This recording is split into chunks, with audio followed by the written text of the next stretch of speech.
Hello दोस्तों, मैं आप सभी का स्वागत करता हूं आपके अपने हिंदी स्टेनो चैनल में।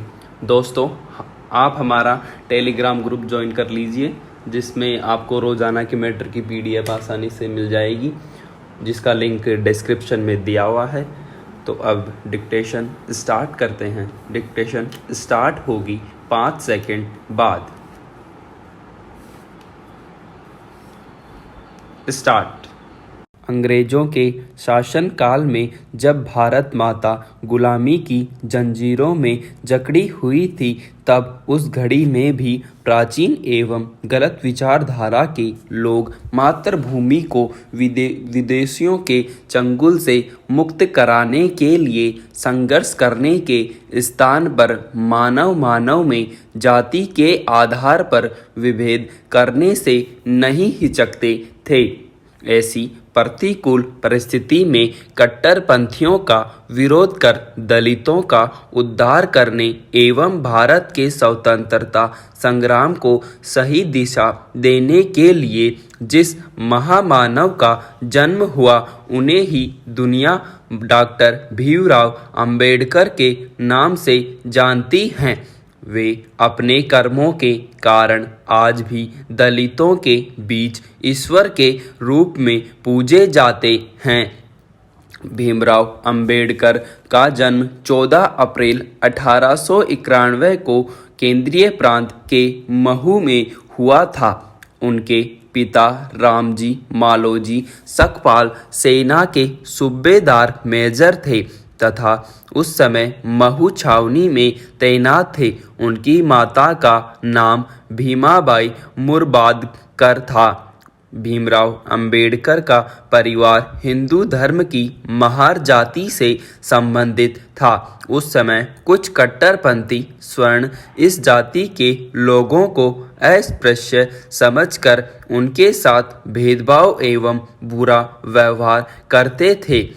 यही कारण है कि भीमराव को भी बचपन में स्वर्णों के बुरे व्यवहार एवं भेदभाव का शिकार होना पड़ा। स्कूल में उन्हें अस्पृश्य जानकर अन्य बच्चों से अलग एवं कक्षा से बाहर बैठाया जाता था। अध्यापक उन पर ध्यान भी नहीं देते थे।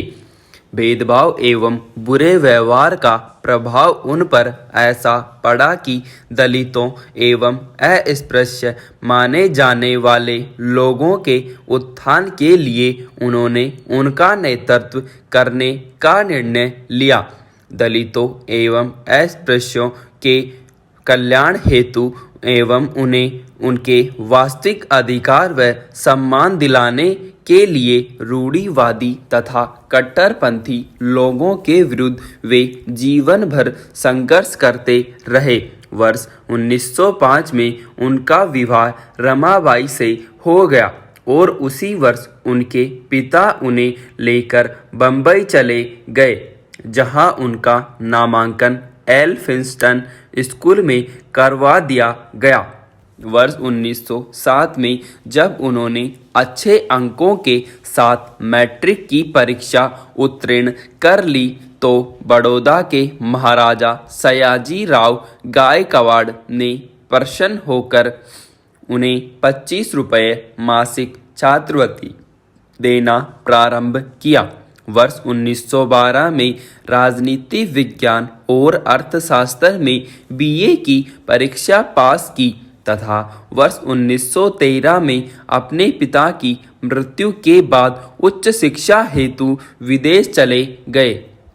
बड़ौदा के महाराज ने उन्हें शिक्षा के लिए छात्रवृत्ति भी प्रदान की। इसके बाद भीमराव अमेरिका चले गए, जहां न्यूयॉर्क के कोलंबिया विश्वविद्यालय से उन्होंने वर्ष 1915 में एमए तथा वर्ष 1916 में पीएचडी की उपाधि प्राप्त की। वर्ष 1917 में वे कोल्हापुर के शासक शाहजी महाराज के संपर्क में आए तथा उनकी आर्थिक सहायता से मूक नायक नामक पाक्षिक पत्र निकालना शुरू किया, जिसका उद्देश्य था दलितोद्धार करना। पीएचडी की डिग्री प्राप्त करने के बाद भी उच्च शिक्षा की उनकी भूख शांत नहीं हुई थी, इसलिए वर्ष 1923 में वे इंग्लैंड चले गए, जहां लंदन स्कूल ऑफ इकोनॉमिक्स से उन्होंने डॉक्टर ऑफ साइंस की डिग्री प्राप्त की। इसके बाद कानून में करियर बनाने के दृष्टिकोण से उन्होंने वॉर एट लॉ की डिग्री भी प्राप्त की। कानून की पढ़ाई पूरी करने के बाद 1923 में अंबेडकर स्वदेश लौटे और बम्बई उच्च न्यायालय में वकालत करना प्रारंभ किया। यहाँ भी उन्हें अपनी जाति के प्रति समाज की गलत धारणा एवं भेदभाव के कारण अनेक कठिनाइयों का सामना करना पड़ा। उन्हें कोर्ट में कुर्सी नहीं दी जाती थी और कोई मुकबिल उनके पास नहीं आता था।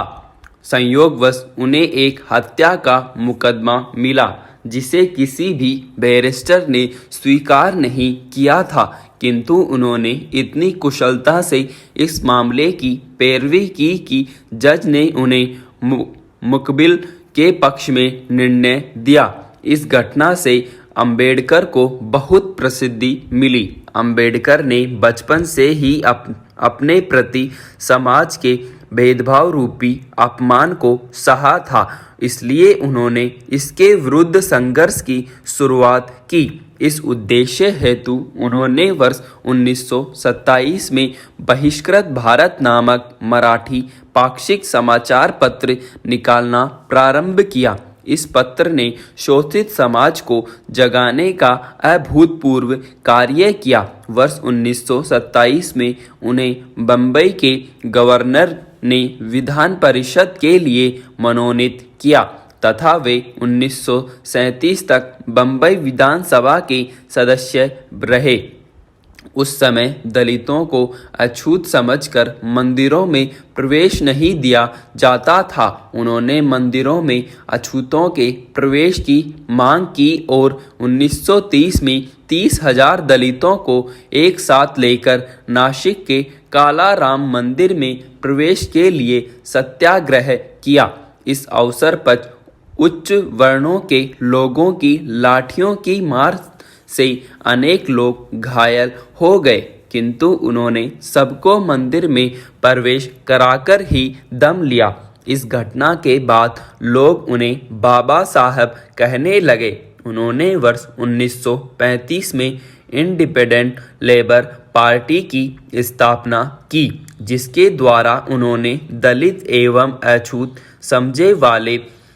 समझे जाने वाले लोगों की भलाई के लिए कट्टरपंथियों के विरुद्ध संघर्ष प्रारंभ किया। वर्ष 1935 में उन्हें गवर्नमेंट लॉ कॉलेज के प्रधानाचार्य का गरिमामयी पद प्रदान किया गया। वर्ष 1937 में बम्बई के चुनावों में इनकी पार्टी को 15 में से 13 स्थानों पर जीत हासिल हुई। हालांकि अंबेडकर गांधी जी के दलितोद्धार के तरीकों से सहमत नहीं थे, लेकिन अपनी विचारधारा के कारण उन्होंने कांग्रेस के जवाहरलाल नेहरू एवं सरदार वल्लभ भाई पटेल जैसे बड़े नेताओं को अपनी तरफ आकर्षित किया।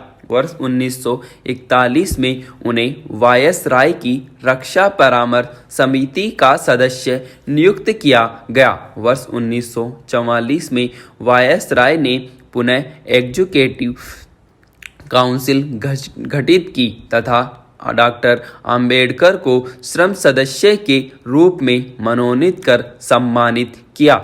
जब अगस्त 1947 को भारत स्वतंत्र हुआ तो उन्हें स्वतंत्र भारत का प्रथम कानून मंत्री बनाया गया। इसके बाद उन्हें भारत की संविधान प्रारूप समिति का अध्यक्ष नियुक्त किया गया। भारत के संविधान को बनाने में अंबेडकर ने मुख्य भूमिका निभाई, इसलिए उन्हें भारतीय संविधान का निर्माता भी कहा जाता है। अपने जीवन काल में अपने उद्देश्यों की पूर्ति हेतु उन्होंने अनेक पुस्तकों की रचना की। अंबेडकर सभी धर्मों का समान रूप से आदर करते थे। वे हिंदू धर्म के खिलाफ नहीं थे तथा इस धर्म की बुराइयों एवं इसमें निहित भेदभाव को दूर करना चाहते थे। उन्हें जब लगने लगा कि कट्टरपंथी एवं रूढ़िवादी विचारधारा के लोगों के रहते हुए पिछड़े एवं दलितों का भला नहीं हो सकता, तो उन्होंने धर्म परिवर्तन का निर्णय लिया।